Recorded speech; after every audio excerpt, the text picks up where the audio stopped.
And I remember thinking to myself, oh, weird. It says I'm like menopausal. That's so weird. I'm clearly not because I'm in my 30s. I didn't know enough to say, hey, this could explain a lot of what's going on instead of just trying harder. Yeah. Maybe I could have done something else. And so a lot of times people think, oh, I need hormones, and then they just focus on estrogen when so many people are actually estrogen dominant. I want these girls to know. And that's really why I dedicated it to young women because I want them to have a chance at creating a whole array of health. If you can take care of your hormones, you're taking care of your thyroid, you're taking care of your body, you're Right. taking care of your mental health, your happiness. Hi, I'm Kristen Bruinius, and this is the Overcomers Podcast. I'm so excited for you to hear the stories of incredible people overcoming trials and turning them into triumphs. From everyday moms and dads to entrepreneurs to community leaders and beyond, you'll see how everyone has a story of overcoming, and those stories are what connect us all. Let's hop right in. Hey everybody, welcome to the Overcomers Podcast. I'm Kristen Bruinius, and oh my goodness, guys, this is the last episode of 2025. I cannot believe we are here. I am going to take a break for Christmas and a little bit into the new year just to recollect myself, but I was actually getting a little teary-eyed thinking about what a year it's been. This is the longest stretch I've gone. I went all the way from January through the end of the year. So what is that? I think 11 and a half months straight. Took maybe a handful of weeks off here and there. But so first of all, just wanted to thank you, loyal listeners, for being here and for our new listeners as well. Within this past year, we made a ton of changes. We went from audio to video. We added YouTube as an option. I rebranded twice, actually. I moved into this location.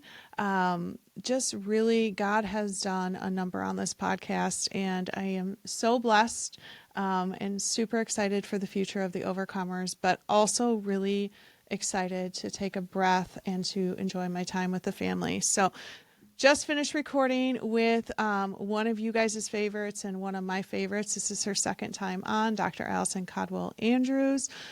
She is just, I don't even know. I mean, Yale. She worked at the Yale School of Medicine. She's an herbalist. She's a clinical psychologist. She's just an amazing, funny, hilarious person, and she's just so smart. She came on to talk about menopause, perimenopause. A lot of you guys gave me questions to ask her. We barely got through any of them, I'm going to be honest. So we definitely have to have her on again. But one thing I wanted to mention real quick is she did write a course that you can purchase on my website, soulnaturals.com/Kristen. That's the perimenopause / menopause guidebook. We do have a free version, which is like a preview. The actual course that she did, it's a video course along with some written stuff, is $20. I'm going to link the free one below, and if it's something that piques your interest and you want to opt in to the paid course, you can do that from the free one. The cool thing about the paid course is it actually comes with $15 off your next purchase of supplements. We do talk a bit about some of the supplements because she was a part of the creation of a menopause core package of supplements. So we do talk about that. So if you do decide you want to go from the free version to the course and then use the $15 off code to purchase some of the supplements, you can do all of that through the guide. So I'm going to link that below, the free perimenopause / menopause guide for those of you guys who are interested. But other than that, enjoy this episode. You're going to learn a lot. She's awesome. And I'll see you guys in 2026. Let's hop right in. Hey, everybody. We're back again. And we have Dr. Alison again. So Dr. Alison came on this past summer. So we are recording this in November. This episode's actually coming out in December, which is super ironic because we have about 10 inches of snow outside. So it kind of feels like Christmas. Wow. Dr. Alison, do you have snow by you?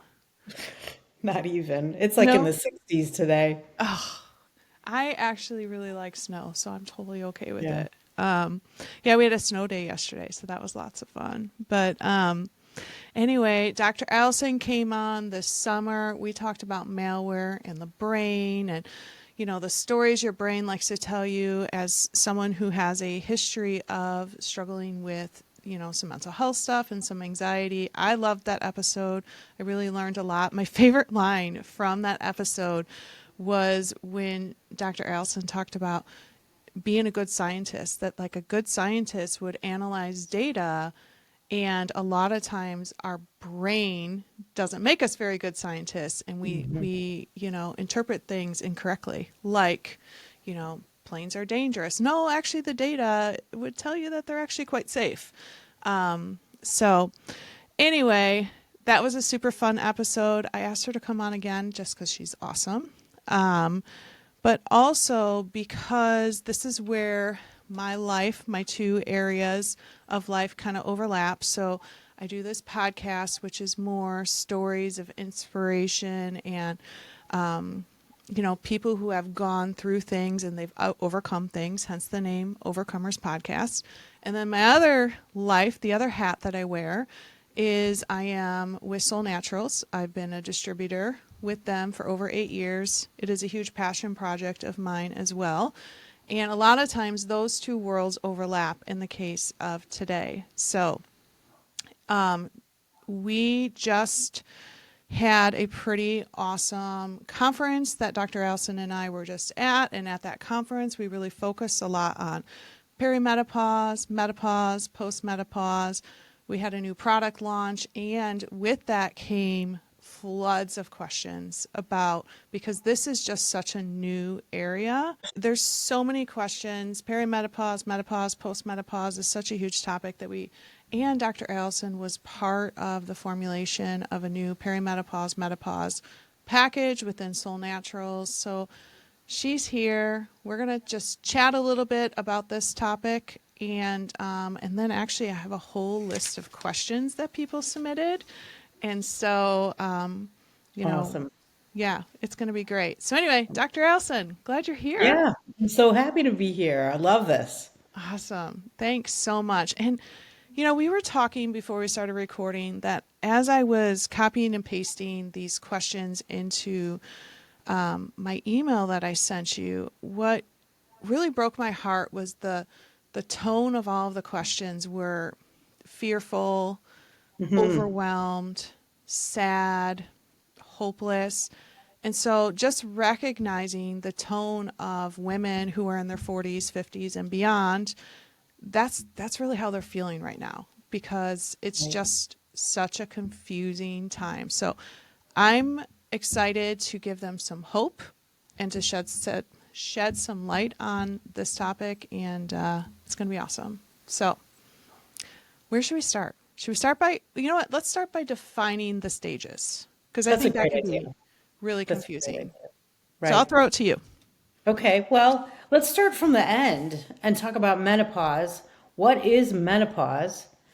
Menopause is like this sliver of time. It's like a blink, when that moment when you have not had a period for 12 months.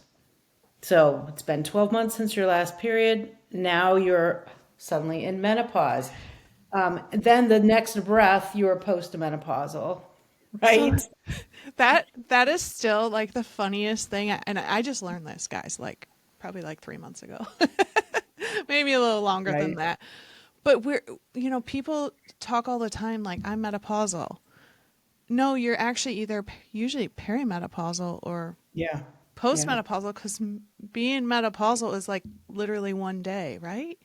Or less, right? Whatever you want to decide. But we don't talk about it that way. We say, like you said, we say I'm menopausal, and we kind of have an understanding of what that means. But I think that if you want to get technical, it's useful to say, are you in menopause? Then people generally understand that as being postmenopausal. I'm after that time where I've stopped bleeding and it's been 12 months since my last period. Okay. So What's menopause is postmenopause? Yeah, I think when people say, are you in menopause? What they mean is, have you crossed that line? of Got it. menopause. And so Got it. before menopause, you have perimenopause.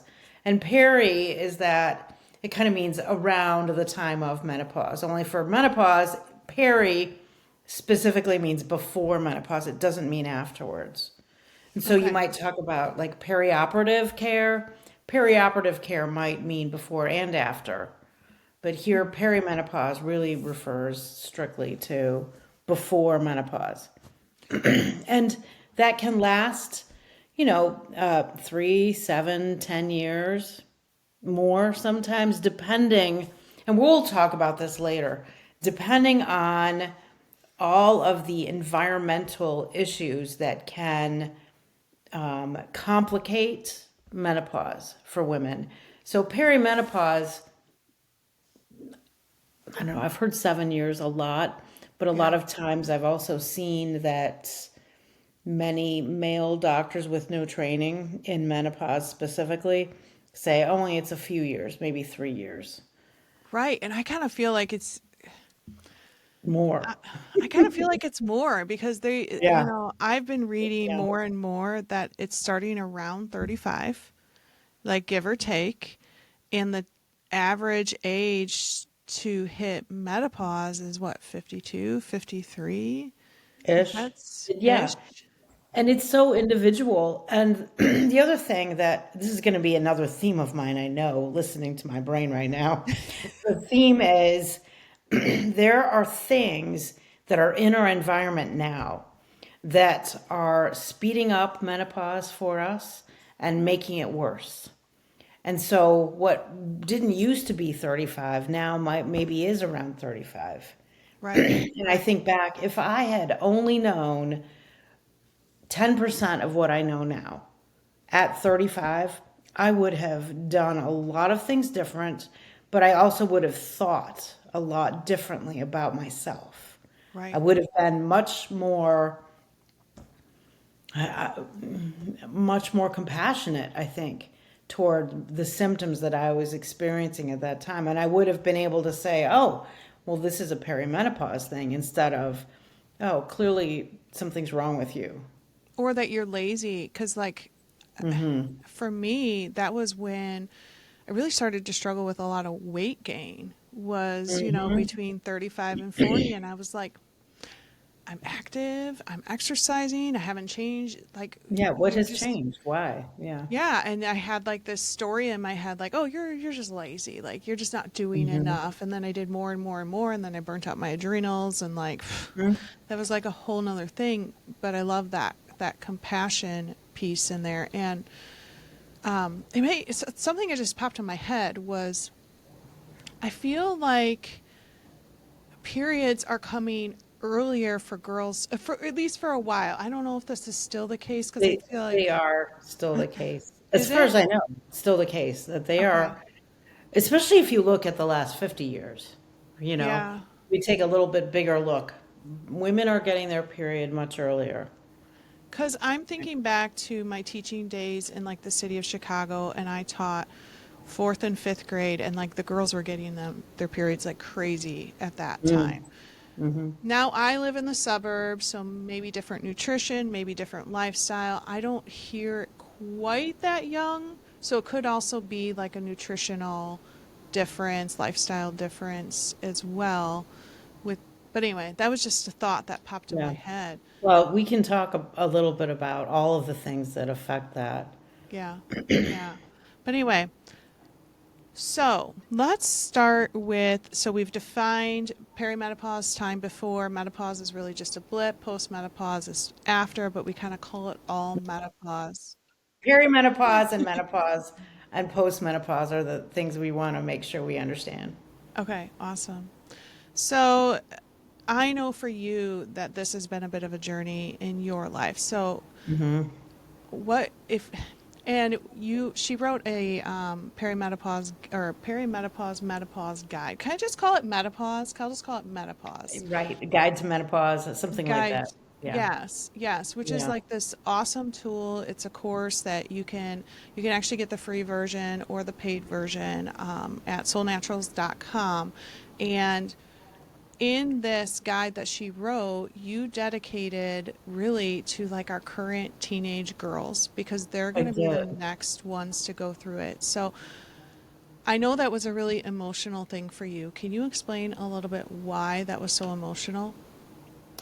Well, I think it's because if you knew what you needed to do, sorry, and you could start preparing young enough to really make a difference, wow, you could have such different outcomes. And granted, when you're like 13, it's probably not your favorite thing to think about exercise and nutrition and avoiding plastic. And Mm-hmm. but maybe if you knew that there are some things that a lot of times kids do, 13-year-olds, 8-year-olds, 22-year-olds.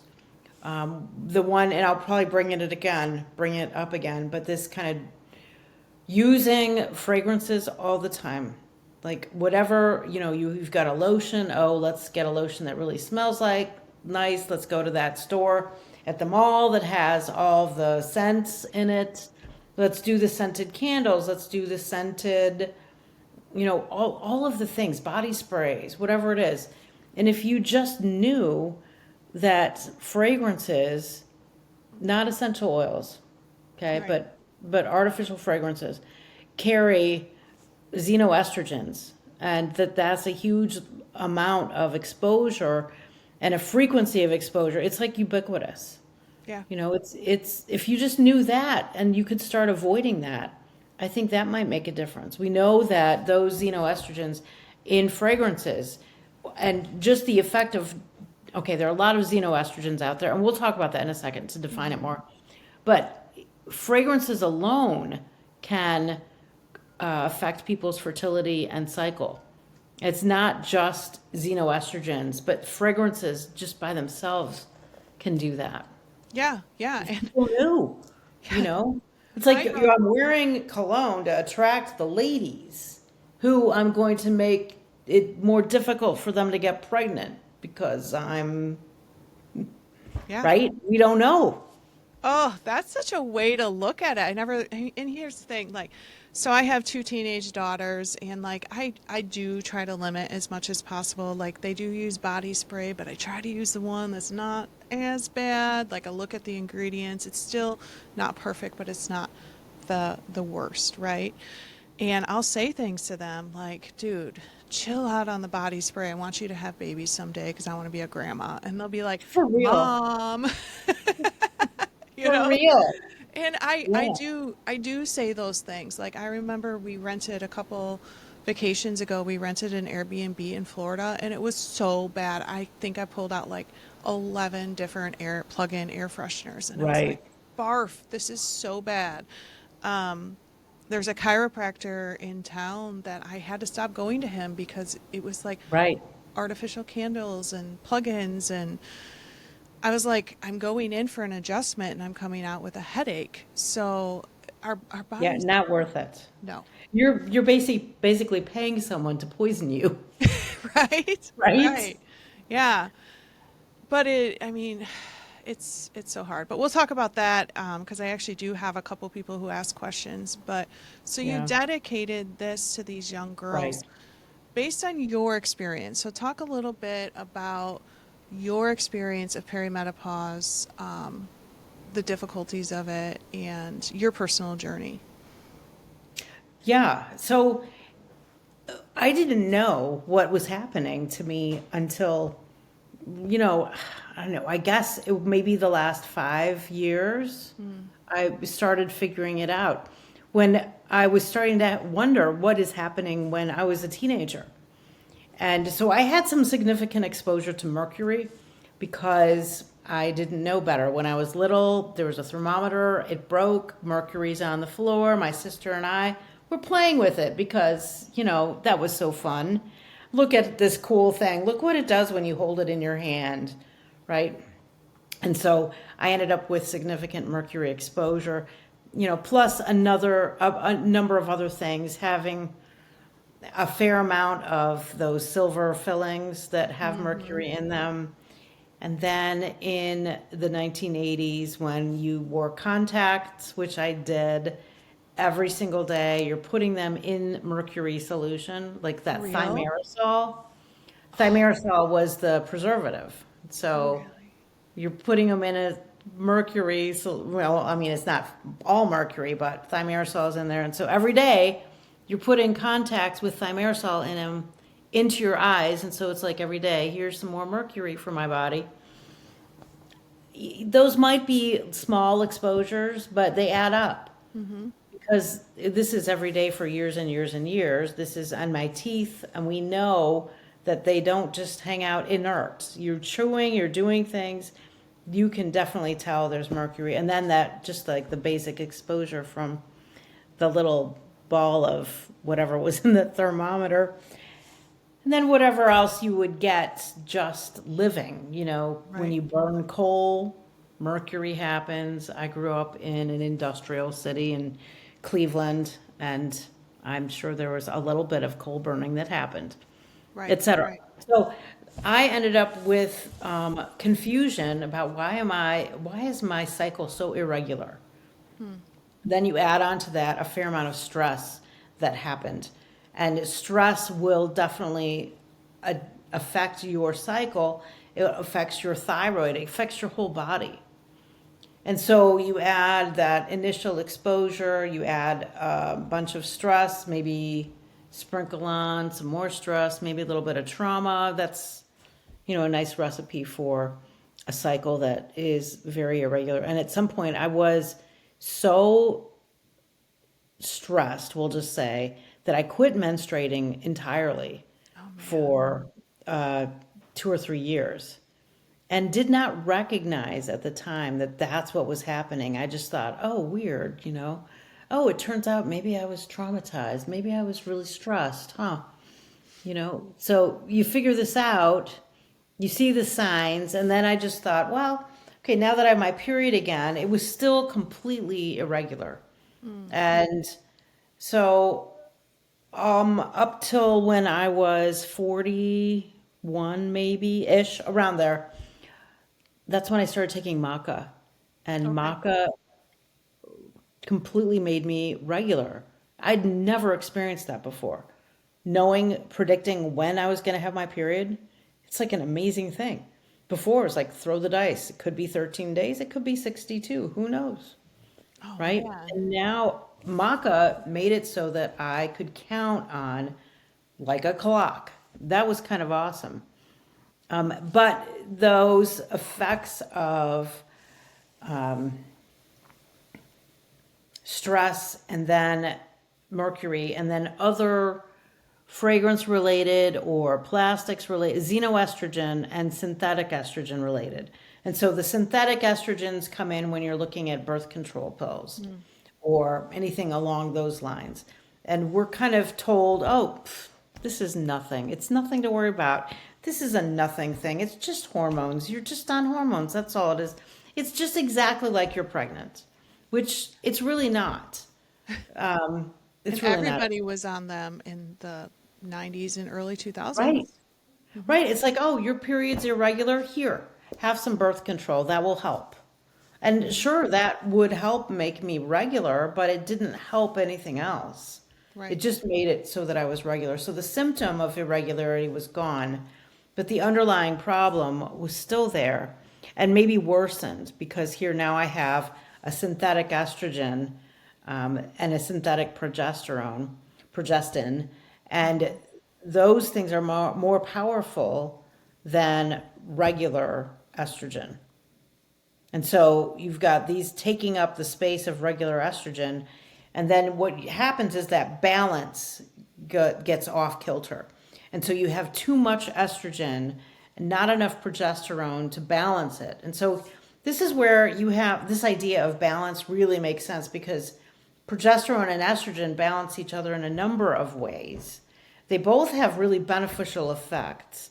But if you're left without countering them, well, particularly estrogen. If you don't counter the estrogen, then you can have what's called estrogen dominance, which creates a number of difficult symptoms. And so I think that's, I mean, I don't have really a lot of data to show that, except I think in my mid 30s or late 30s, I think I did some sort of one of those panels that look at hormones.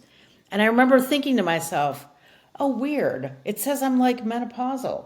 That's so weird. I'm clearly not because I'm in my 30s, You right? But just had I dismiss it. known, yeah, I didn't know enough to say, hey, this could explain a lot of what's going on, right? Yeah. Instead of just trying harder, Yeah. maybe I could have done something else. And so a lot of times people think, oh, I need hormones, and then they just focus on estrogen. When so many people are actually estrogen dominant, and it's due to all these exposures to xenoestrogens, which are the foreign estrogens like what's in plastic and in fragrances and a whole Leggings. array of things, a Yeah. whole bunch of things. And Yeah. so there's that exposure. Like you go to the gas station, you fill up your car, xenoestrogens, right? So that, and I just have to say, have you ever tried avoiding plastic? Well, I'm Right. I'm like off camera trying to hide the fact that I'm drinking water from a plastic bottle because I forgot my water at home. I'm Right. like, here we're talking about xenoestrogens. Right, right. But It is so, it's crazy hard. yeah, I'll take a Or, sip now that you guys carpet. all know. Oh, yeah, here, I'll raise a glass. Yeah. Okay, so xenoestrogens, foreign to the body. Synthetic, I don't know why they're not, it's just why they're not called xeno also, because they are also not natural, but they are not quite as powerful as xenoestrogens. They are more powerful than your natural estrogen, which means that they exert bigger effects and you end up with more likelihood that you're estrogen dominant. Then there are plant estrogens, which are weaker than your body's estrogen. And sometimes they don't really translate quite from, it's not like you're eating a plant and then you're having the same effect as you would if you took a estrogen supplement, right? And Right. so all of these things together create confusion and change in women that would be different than the kinds of changes when they talk about the change. You go through the change, different experience these days than in the 60s or the 70s or the 80s. When you look at the amount of chemicals and environmental disruptors that are in the environment, say start at the end of the 80s or the end of the 70s, and you just look at what changed over a couple decades. And it is crazy how many more chemicals we are just exposed to as a matter of course.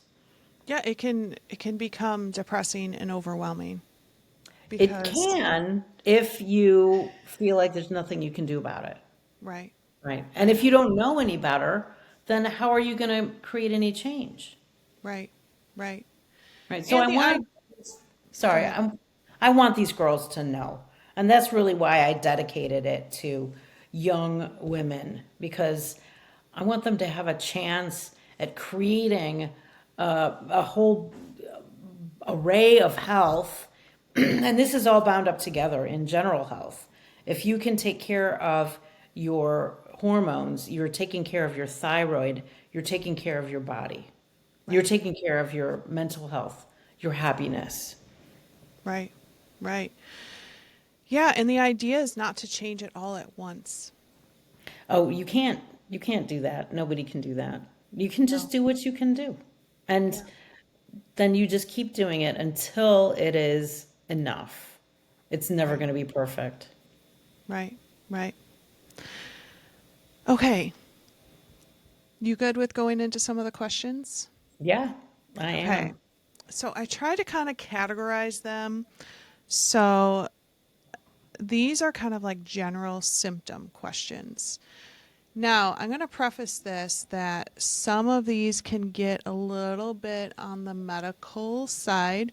And Mhm. so, we're going to be very careful because we're not Right, going to. because I am not a physician and I'm not licensed as a physician. and I cannot make medical recommendations. Right. So And either we can can I. talk about what we know, what we can talk about what the data's out there, but Yeah. I'm not making recommendations, right? Right, right. So I just wanted to preface that kind of as a cover your butt sort of statement, but also Right. just just so you guys know that like we're just two women talking about these things first of all because it needs to be talked about. Mhm.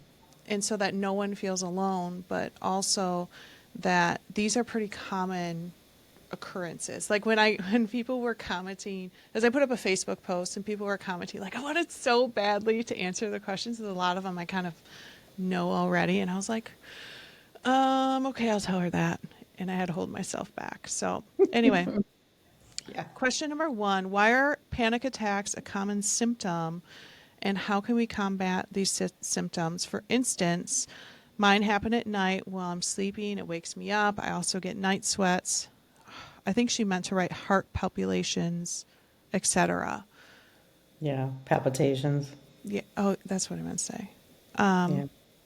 So panic attacks, Right. nighttime, Yeah. sleeping. Right.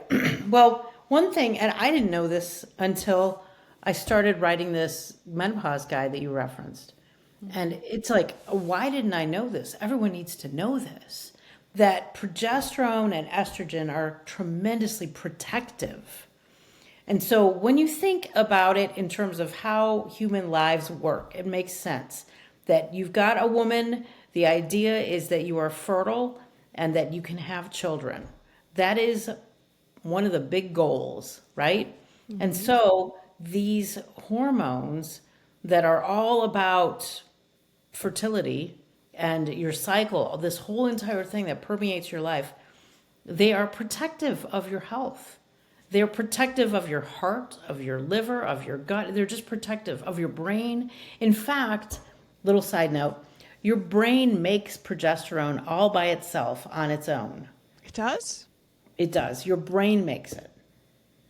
The brain doesn't really give it to the body per se, but it stays in the brain. And one of the things it does is it repairs myelin.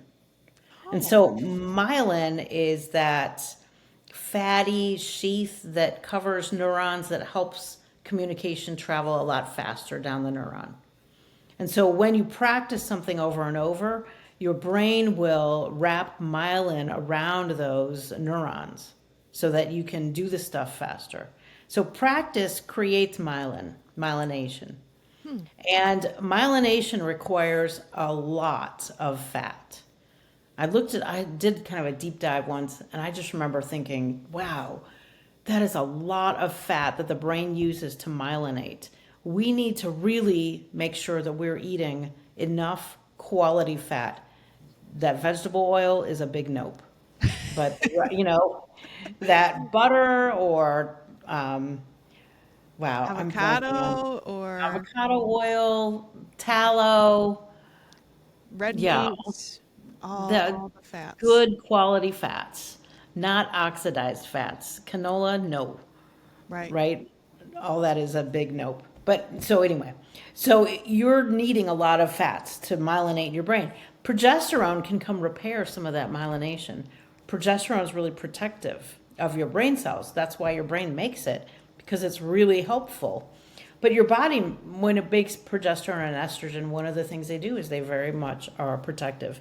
So once they start to diminish, you see your ovary just stops producing as much and then kind of fades. Progesterone fades faster than estrogen. And so when people start feeling symptoms and they jump right on estrogen, progesterone is actually much smaller than the estrogen anyway, usually. And they make it more likely that they go into an estrogen dominant state Mm-hmm. in which they're still suffering and they can't figure out why. And it might be because they don't have enough progesterone or they're not using a progesterone cream per se. I'm getting off track from where I was in panic attacks. So progesterone is also very calming, which I didn't know. Progesterone helps manage cortisol. And so what happens when progesterone kind of leaves the building is you have cortisol that is now unopposed by the progesterone. And so you have higher and more cortisol happening than you used to. And this shift isn't happening because somebody's outside yelling at you, right? And so we don't think about, oh, why is this shift happening? We think, what's wrong with me? I feel like anxious, so anxious, weirdly anxious, not like I have ever really recognized something has happened, we think. But it's not that something has happened to you. There's no bear out there that you're not seeing. You don't have to keep looking. What's happening is you have all this cortisol that used to be managed more by progesterone, and it isn't. Yes. Progesterone, I'm not going to go there. Anyway, yeah, it's generally calming. Yeah, and So, I will say for myself, like, I wish I would have known. Like, when I went to the yeah. doctor, the next question, actually, it kind of relates to the next question. She's asking if they should get their levels tested. And, like, I feel like I want to scream from the rooftops, yes. And had I gotten my levels tested, and I mean, you did, but I didn't read believe them, it. didn't believe it, but had I gotten my levels tested when I thought, airplanes were falling out of the sky, and I had this new version of anxiety that was different than anything I'd experienced my whole life, I was like, what is this? It was like run out of windows Right. kind of panic. It is. It's craziness. It's, Yeah. I felt like I was going mad for a little while Yeah. there. Yeah. And when I went to the doctor and they were like, you literally have no progesterone. And the bioidentical progesterone was amazing. I mean, within 45 minutes of taking it, the very first night, I fell asleep on the couch. It was like my whole body was like, oh, thank you. And it's not the only thing, but it is really crazy. So, Yeah. So it helps you sleep, yep. progesterone does, and it helps you stay calmer. And so if you're waking up in the middle of the night with panic, and then you think about what else is happening is you're having these hot flashes. So your body is going through a number of changes that send feedback to your brain like there's something happening. And if you can't identify it, you will get much, much more anxious. And so if you don't have a context, you're like, wow, I feel weird. What is happening? No context. There must be something deeply wrong. Now you're even more anxious. So Right. one of the things that happen with emotions is sometimes we have these emotions that are more based in the body than they are in what's happening to us. And so if you have hormone fluctuations, which people have all throughout perimenopause, is these fluctuating hormones. As progesterone is here 1 month, gone the next. It's not quite here and gone, but it's up and down. Same, estrogen is up and down, and you can't really predict them very well. They're responsive to the environment, but they're also, responsive to stress, but also you just might miss a cycle where you don't ovulate, but you don't know that you didn't ovulate. So you can't go, oh, didn't ovulate this month, therefore I'm probably going to have less progesterone. Therefore, and we just don't think that way. Instead, what happens is you have these feelings. And they also, incidentally, might come from like maybe low thyroid or blood sugar, or your gut is, the gut is a whole nother huge part of menopause, perimenopause. You'll have a feeling for some reason. And what we do instead of managing that feeling, the first thing we do is try and pin it on something.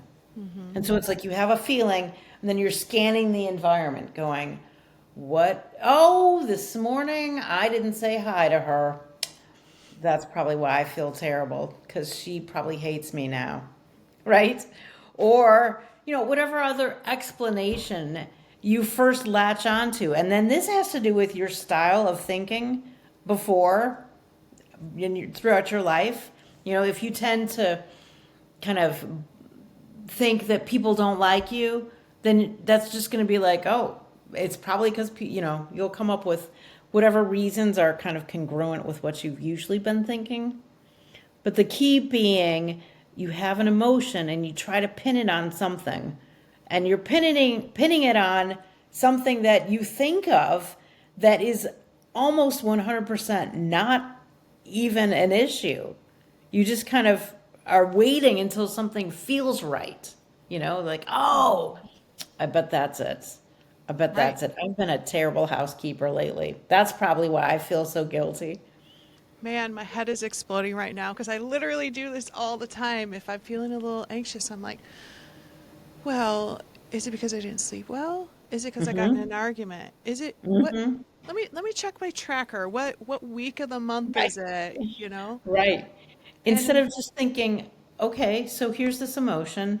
And uh, most of the time, when it's because of a thing, we know what the thing is. We don't have to go searching, where it's like really clear and obvious.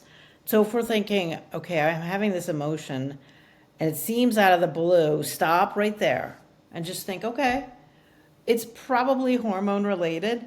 That big joke that we're like, don't say that. What if that is a lot of times true, that it is related? It could be also related to thinking past this and that. But the hormone fluctuations do kind of prompt a lot of that. And if you could just say, yeah, maybe that's what it is. And instead of feeling like I'm being put down as a woman, I can think, okay, that I'm actually empowered now because I can think this emotion actually doesn't mean very much. I'm not going to over pathologize it or give it meaning it doesn't have. And I'm just going to tolerate it. And so I might think, oh, wow, okay, it's time to go for a little exercise, right? Exercise is a great way to help manage those. Or I'm going to go read a book that is going to help me calm down. Something where you're looking at managing the emotion instead of blaming yourself for the emotion. I think we just need to bottle that part of this episode up because that is just Right? such a freeing feeling of just like I'm just not going to put a whole lot of okay. It's not Right. an argument. It's not a my blood sugar's low. It's not a this. I'm just going to go for a walk and Right. And just it's just going to go pass through you. It'll right. go, it'll be fine. And so if in the middle of the night you wake up and you're having a hot flash, your body's reacting to these fluctuations in hormones. You may need a little progesterone cream. Hmm. That's a possibility that you should check out. You might definitely want to check out your estrogen level versus your progesterone level and see if you have any clues about estrogen dominance. Yeah. And then you can go from there to identify, do I want to go farther into this than simple progesterone cream? Right. There, Right. there are a number of things you could do, but you can also think, this is transient. It doesn't mean there's something wrong with me and I'm not going to die. Right. Right.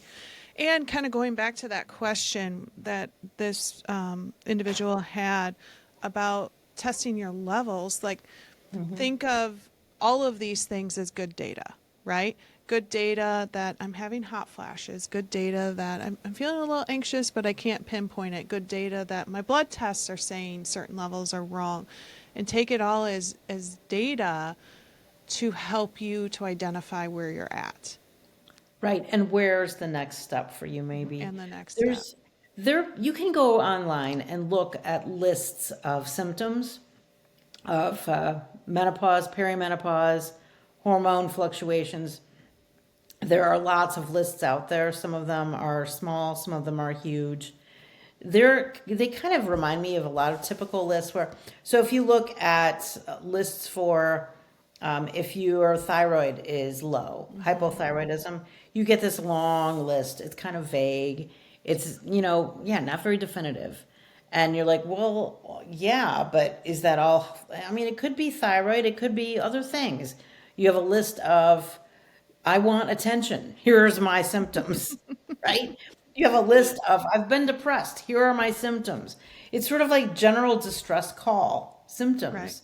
right. And that happens with hormone fluctuations too. So it's easy to see these lists and discount them and go, oh, that's just all the same things again. Like how many times can you see fatigue in a list and go, that's meaningful? It's like, Fatigue is on all the lists, Yeah. right? It's meaning something.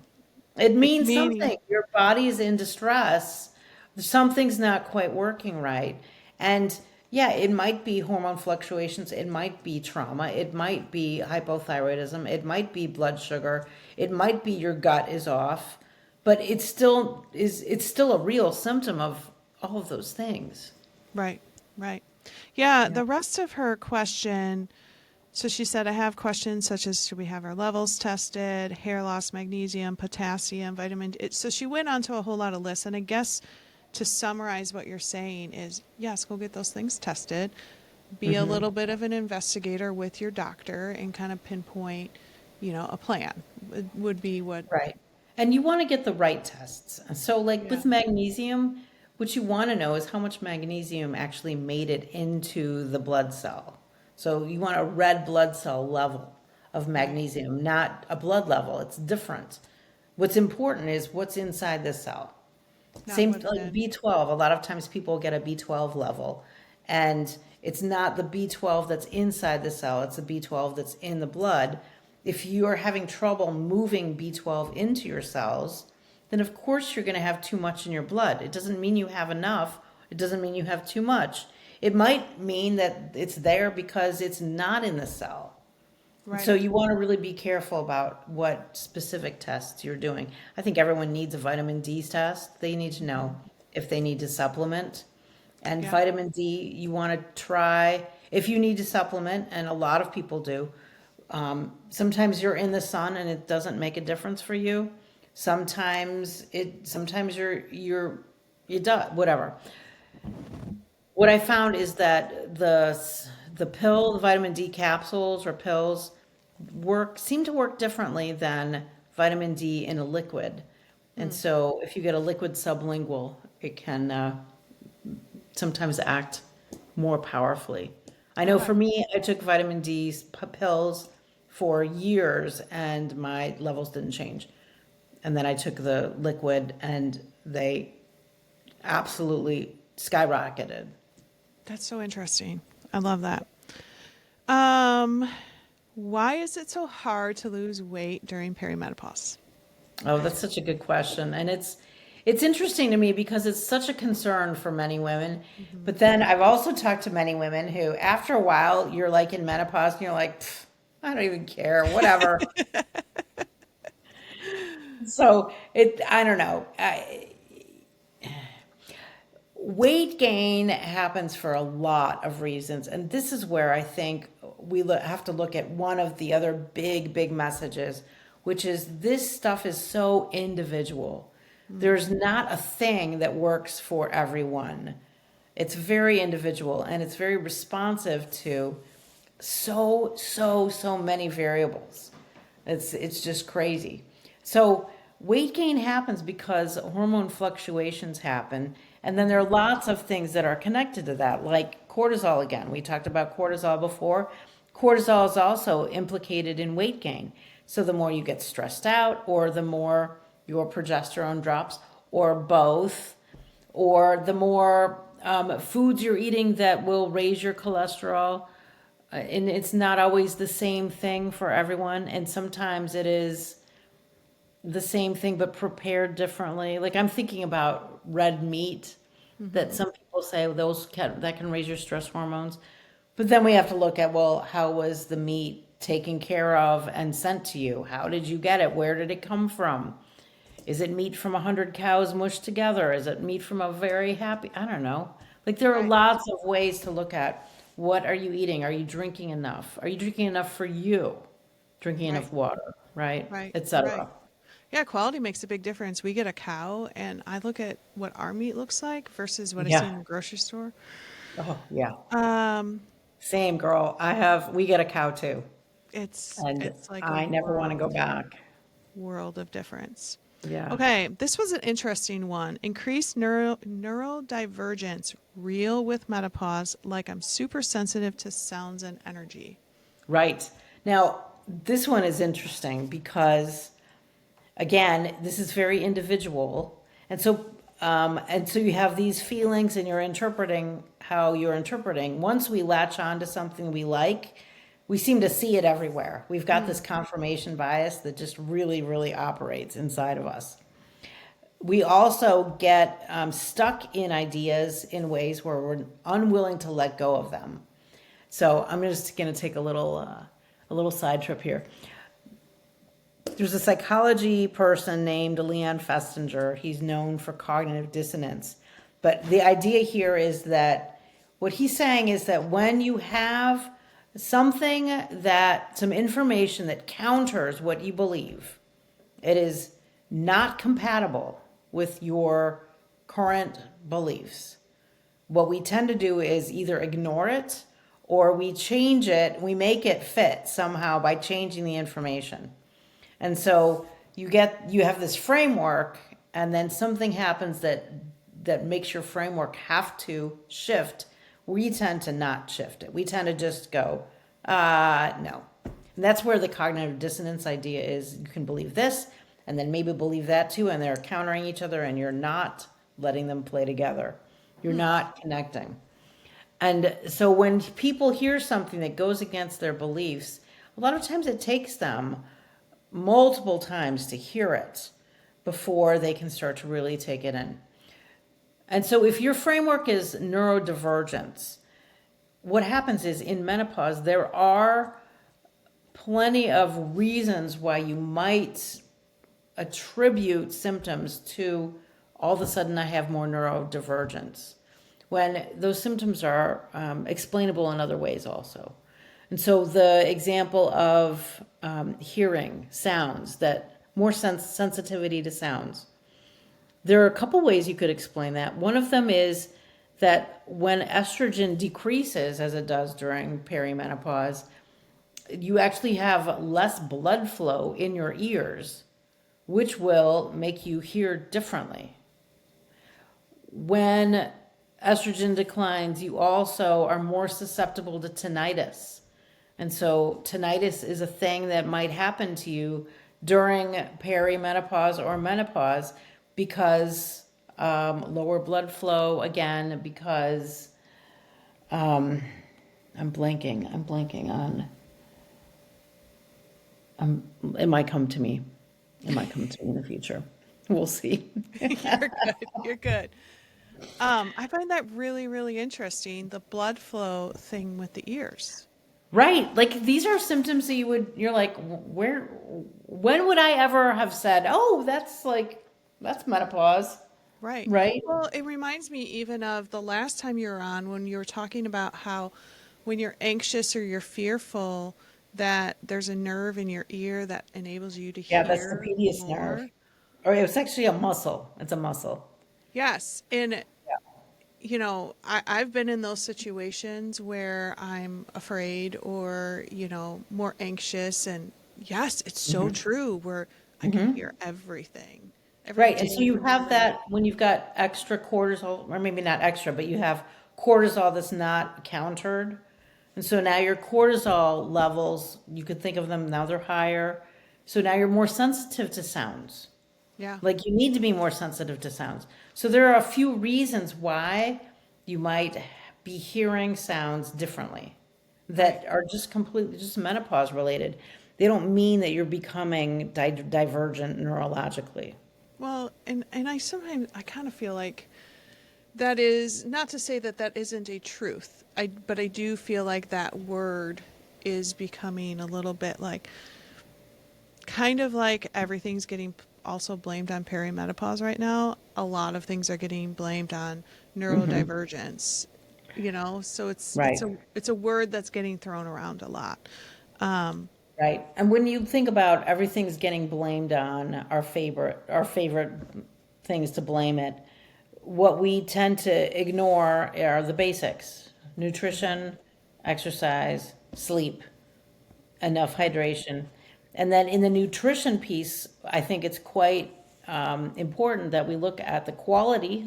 We're not going to go there today, we don't have time, but the quality of what you're actually eating, all of those additives, all of the processing, all of that stuff is not good at all for your gut.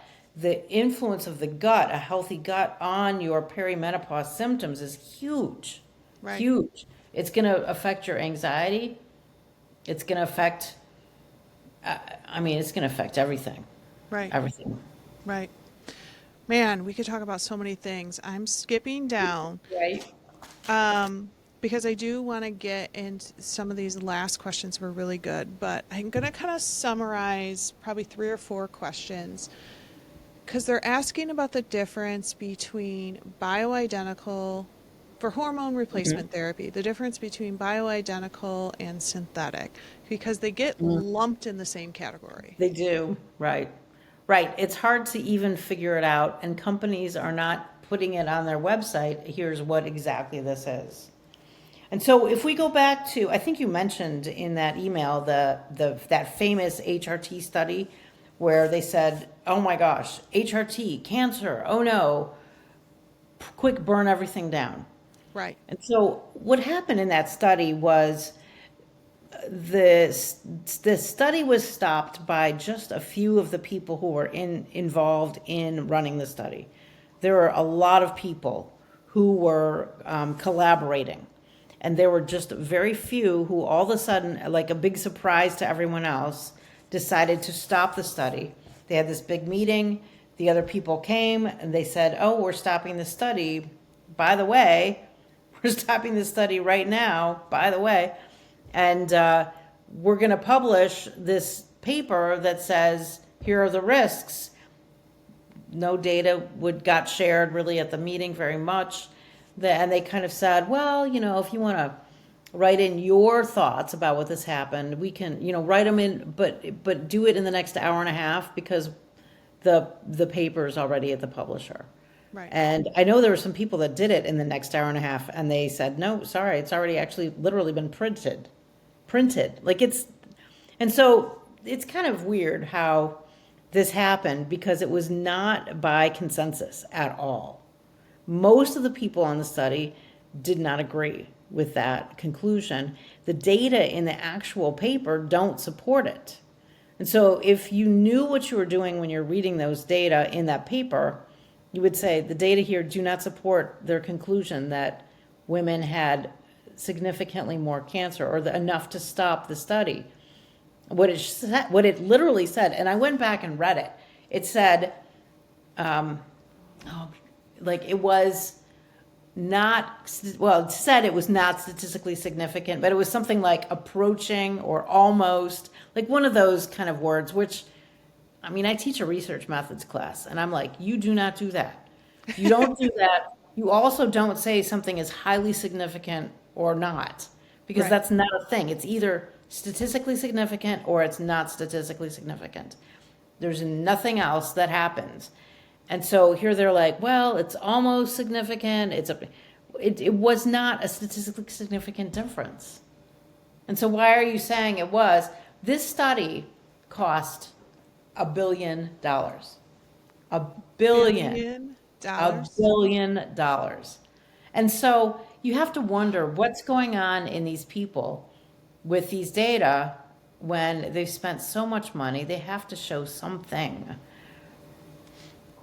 Yeah. And what they did find was, I think there were lower fractures, less. Yeah, I wrote down some of it. Hold on. Lessen cardiovascular disease, osteoporosis, dementia. Right, less dementia. That was the one I was searching for. Yeah. Yeah. And neither one of us read into what was happening yesterday, but my understanding was that they basically reversed that whole black box of the hormone replacement therapy. So I guess what I want to get to the heart of is what is the difference between bioidentical and synthetic? It's the synthetics that are more dangerous? Well, I think it's actually more complicated than I understand, but I'll give you Okay. my best stab at it. And Okay. so in that HRT study, they used progestin, not Right. progesterone. Progestin is a synthetic that is not doing the same things that progesterone is doing. Okay. Okay. But there are bioidentical creams that are derived from wild yam and the diogesin, I think is what it's called, that is in wild yam. If you're eating a wild yam, you're not going to get progesterone because your body doesn't convert it. So you have to send it to a lab, and the lab will convert that stuff into progesterone. And so they say the lab synthesizes it, which is like code for makes it into, right? And so it's the same chemical. Okay. And so is it synthetic or synthesized, right? I think it's synthesized, it's bioidentical. It's also not human, it's from this wild yam from the diogesin. Right, right. Yeah, oh yeah, questioning everything. Menopause. Yeah. Lovely. Lovely. So synthetic estrogen are, a lot of the things in birth control pills are synthetic. Right, right. And but a lot of these creams that are derived from wild yam are bioidentical. Even though when I hear bioidentical, the first thing I thought was, well, clearly they were made from hormones. They are hormones. They're women's hormones. They're bioidentical, except they are bioidentical in the sense that it's the same structure. It's Right. not. That's how I It's not understood it too. like, and then they alter some structures so they can patent them, right? Right. So you can get these synthetic birth control pills that are patentable. Yeah. Yeah. But what I think I'm gathering is progesterone is better than progestin. Oh yeah, for Progestin. sure, for Yeah. sure. I'm not saying this as a medical person. No, we're just saying For this is myself personally, I would never take progestin correct. or another. I wouldn't take a synthetic. I did a long time ago because I was told, "Oh, this will help your symptoms. Just go on the pill. It's nothing." Right. And I'm looking back going, we knew when you told me it was nothing, we already knew that there was a risk of fertility issues. How can you say it's nothing? Oh, it's so little, it won't happen to you, right? Well, Kind of and thing. what's really sad is I know of women in their 50s whose doctors are prescribing them birth control like they're teenagers, and it just makes no sense to me. But anyway, okay. I want to talk. We've got about 5-6 minutes left, and I Okay. really want to talk about the more holistic approach. So, my Instagram is, I call myself kind of holistic because I really enjoy a more realistic approach to holistics, right? As we've talked about, I'm okay with incorporating some hormone replacement therapy, bioidentical. But there were several people who were like, I really don't want to do HRT. And so I wanted to take some time to talk. So I love this question. I'd like to hear how herbs and adaptogens, so we're all about adaptogens here, Right. help with changing hormones. I feel like I'm hearing so much about HRT, which is great, but then I want to be sure that spending money on the herbs and adaptogens is important too. Okay. Yeah. So you were part of developing this new product called Vibrancy, and then we put together, or they put together this package, which is the menopausal core package. So you want to talk a little bit about herbs, adaptogens as our hormones change? Like why is supplementation still important too? Yeah. Yeah. Well, I think the number one, and I'm just going to hit this again, this idea that women right now have been through way more than women back then. And so our symptoms are more severe because we are taking in so like exponentially. I mean, I don't know how many more xenoestrogens and synthetic estrogens that we're exposed to. And so that's just going to really change the trajectory of what we dealt with or deal with compared to what our ancestors or our mothers, even, or our grandmothers certainly dealt with. And so it might be that in a holistic point of view, you're really looking at all of the things in a holistic point of view. It's not that you're saying, I refuse to accept anything that's been made by a person. I have to go lick trees. That's always my joke is it's not about licking trees. it's about looking at all of the sides and all the things a person needs. And it might be that we've been so overwhelmed with non holistic or xenoestrogen, plastics, fragrances, all these things, air, jet fuel, whatever it is, we're so overwhelmed that we might need a little more help than you might think we should if you're, I don't know, some tree licking holistic person, right? Maybe you need a little more help. Right. Right. So think about that. The other thing, again, that we tend to ignore in our country because medical science kind of ignores it, and much of the advertising out there ignores it, are just the basics of nutrition, exercise, sleep, and good hydration. And people tend to get, and I get sucked into this too. It's easy to think more complicated. Can I get more complicated? Maybe it's I'm missing some like esoteric thing, or and it might be maybe your vitamin D is low. Go get tested and find out. Maybe you're not having enough magnesium. Very likely you don't have enough iodine. Right. And so what we looked at when and I didn't, I mean, I was only a part of this. Lots of people were involved. And one of the things that we looked at was iodine and the tremendous impact that iodine has on entire body health. In particular, we're looking at women and hormones and menopause. You could easily look at men and prostate health. Prostate health is a big thing, and iodine is critical for prostate health. You can look at like all the things. When I think about iodine, all of the things are involved. It's needed in every single cell. And so a holistic approach would be, to my mind, let's look at all of the things, including, are we doing the basics? Can you maybe everybody can clean up their diet a little bit more every year?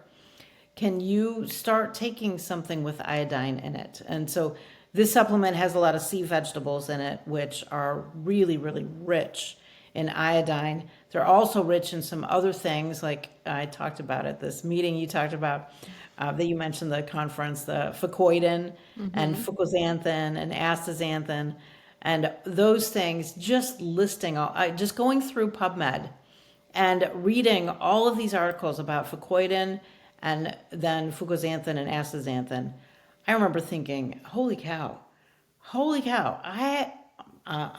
gonna need me some of this, right?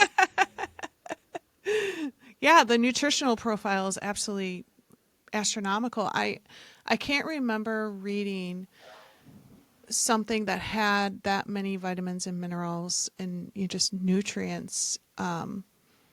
Yeah, it's pretty incredible. And the statistics about the need for iodine really blew me away. And iodine is a lot of thyroid health, but I like how you mentioned every single cell needs it. Every single cell needs it, right? And so it is very, very much implicated in thyroid health, but that doesn't mean it's only for the thyroid, right? Right, right.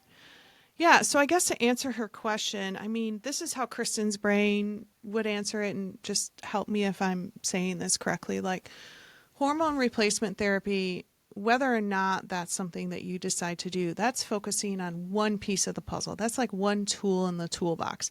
But you Right. still need nutrients and iodine and vitamins and minerals and blood sugar balance. And one of the products that we pair it with is called Adaptable. Donna was on a couple weeks ago talking a lot about Yeah. Adaptable because that was Okay. her story. Um, Right. that's mood. And then what's the other one we pair? Oh, maca. Yeah. Maca, which you talked about Right. earlier with just general hormone balance. So hormone replacement therapy is a tool in the toolbox, but we still we have to finish the rest of the Well, I box. like to think of it as a tree, Okay. and the roots of the tree um, pull up into the trunk, which is like the basics. And so I think of like nutrition and exercise and sleep. Those are the roots. They're growing this trunk. And then maybe one of the big, huge branches might be hormones. Oh, I And then love you've got that. all the leaves out there. But unless you support yourself with good sleep, exercise, nutrition, hydration, you're going to get much better effects of any other supplementation when those basics are taken care of. And so you may really want to do hormone replacement therapy. A lot of times people look at HRT and they only think estrogen. And Mm-hmm. so I think it's important to think, maybe you should try progesterone first and get some levels to see what makes sense for you. And then this is another big message. Pay attention to how you feel. We don't do that very well in our country. We go ask a doctor how we feel. We ask Mm-hmm. our therapist how we feel. I don't know how I feel. Please tell me how I feel. And so you have to get better. And this is something I've been working on my whole life. Listening to your body and hearing what is it actually saying. And if I'm taking, let's say I start taking some progesterone cream and I'm starting to notice things. What are you noticing? Maybe in 3 or 6 months, your hair is not quite as thin as it was. Maybe you're bloating, and maybe that means you're doing too much of something. There's a variety of symptoms that you want to kind of track so that you can pay attention to what did I do and is it helpful? And not getting stuck in, oh my gosh, I got to focus on this little branch or this little tiny leaf when I'm ignoring the things that are going to make the biggest difference. Sleep. And okay, and I have to say, I know menopause and sleep is brutal. Sleep, I've experienced myself, the insomnia that happens with menopause is brutal, but it doesn't mean it's not solvable. Yeah. Yeah. Anything else you want to add? I think I hit my big points. Yeah. I would do a little more on regulating your emotion and what to do to help tolerate emotion that is difficult instead of feeling like you're going to go nuts. Yeah. Maybe we could spend a whole other time on that. I feel But, like that could be a whole nother episode. I wanted to right? talk so much more Just about that how too. emotions work, right? Yeah. Yeah. Yeah, I'm actually giving a talk on that next week. Oh, cool. How emotions work, right? Well, I don't even know if I said this on this episode. This is the last episode Yeah, of 2025, taking a yeah. little break, but I think that would be a great thing to come back and do. 2026. Oh my gosh. Can you believe it's 2026? And No, like it's nuts. in not like around the corner. So I think that that would be a great topic to talk more about because that is so powerful. The realization of stopping and saying, what is this? Is this just Right, right. hormones or what is this? So And what is my body doing with it? What is my action urge? yeah, What is the message? Is there even a message? yeah. How do you tolerate distress? Yeah, all that stuff. Oh, you're so awesome. Well, thank you, Dr. Allison. You You're are so welcome. amazing. I've loved this. Yes, so fun. And thank you guys. Have a wonderful Christmas and a happy new year. And we'll see you again in 2026. All right. Bye. Well, that's a wrap. I hope you were inspired and moved today. But before you go, I want to take a minute to tell you about something that helps me to be an overcomer every day. It's my favorite product from Soul Naturals called Cinnamate. Cinnamate is an herbal blend of just 5 ingredients that helps give me energy without the crash or shakes, balances my blood sugar, and gives me the clarity to get all the things I need to get done, like this podcast. And of course, it's also great for building up my immune and digestive health as well. Do me a favor, go to soulnaturals.com and use my code Kristen for $10 off your first order. Soul as in SOLLE. Thank you for listening. It really means a lot. If you enjoyed this episode, please be sure to subscribe and send it to a friend who you think will be blessed by it. And we'll see you next week.